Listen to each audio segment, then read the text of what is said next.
Racist cop bullies the son of a senator on the street, and this happened. Part 3.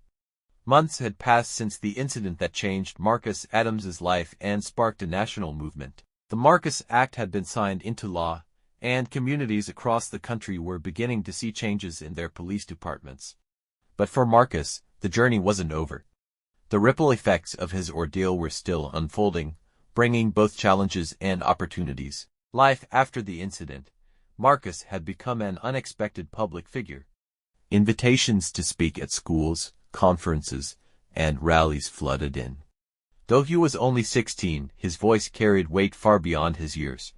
He balanced his activism with school, but the pressure was intense. One evening, while sitting with his mother, Senator Elaine Adams, Marcus confessed, "Mom, I don't know if I can keep doing this.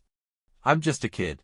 I just wanted to play basketball and hang out with my friends, not be a symbol of change." Elaine placed a hand on his shoulder. "I know it's hard, Marcus, but remember, you have a unique opportunity to make the world better not just for yourself, but for everyone. And you're not alone. We are in this together." Her words gave him strength, but Marcus still struggled to navigate his new reality. Darren's redemption arc. While Marcus was busy inspiring change, former officer Darren found himself in a very different position.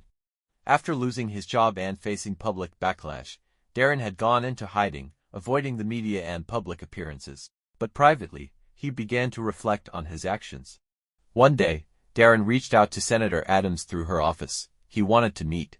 Elaine was skeptical but ultimately agreed, under strict conditions, to a meeting in a neutral location with Marcus present. When they met, Darren looked far different than the confident, overbearing officer Marcus remembered.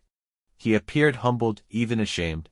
"I don't expect forgiveness," Darren began, his voice heavy with emotion. "But I want you to know that I'm trying to understand what I did and why it was wrong. I've started therapy, joined a racial equity workshop, and I'm working with a nonprofit to educate others about bias in policing." Marcus listened intently, his emotions conflicted. "I'm sorry, Marcus," Darren said, tears in his eyes. "I judged you based on your skin color, not your character. And I'll carry that regret for the rest of my life." Marcus didn't respond immediately. Finally, he said, "I don't forgive you, not yet, but I'm glad you're trying to change. I hope you mean it." The meeting ended on a somber note, but it planted a seed of hope. Darren's journey toward redemption became a subplot in the larger narrative of systemic reform. Community transformation. Back in Marcus's hometown, changes were beginning to take root.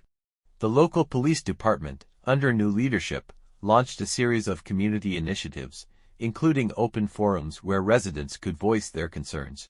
Officers were required to spend time volunteering in the neighborhoods they patrolled.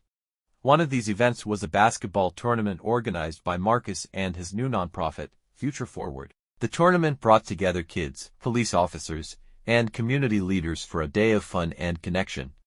At the tournament, Marcus noticed Officer Karen Lee, Darren's former partner, coaching a group of young kids.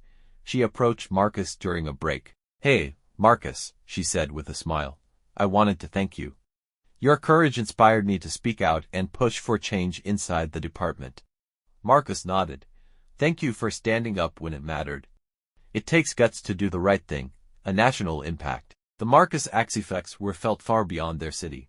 Cities across the country began adopting similar policies, and organizations dedicated to promoting equality saw increased funding and support.